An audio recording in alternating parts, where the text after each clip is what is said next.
حضور یہ جو شہد کی مکھیاں یہ اپنا گھر کس طرح بناتی ہیں؟ کس طرح بناتی ہے؟ یہ بڑی محنت سے بناتی ہے. جی جی.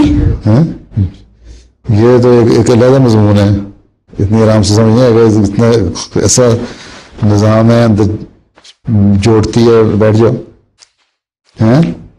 موم جوڑتی ہے اس کو، اسی طرح جب جو کر رہی ہوتی ہے نا مختلف چیزیں لے کے جوڑتی ہے، اس میں سے موم بھی نکلتی ہے، پھر آہستہ آہستہ اس کے خانے بناتی ہے، پھر ان خانوں کی صفائی کرتی ہے،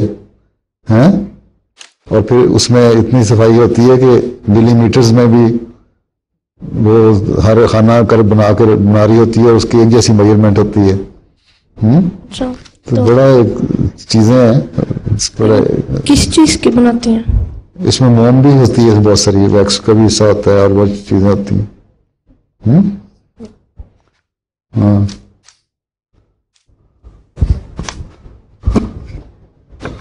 اور اس لیے جب ہمارے دیسی لوگ شہد نکالتے ہیں نا اپنے طریقے سے، فلٹر وغیرہ تو نہیں کر رہے ہوتے، تو اس میں بہت ساری ویکس بھی آئی ہوتی ہے.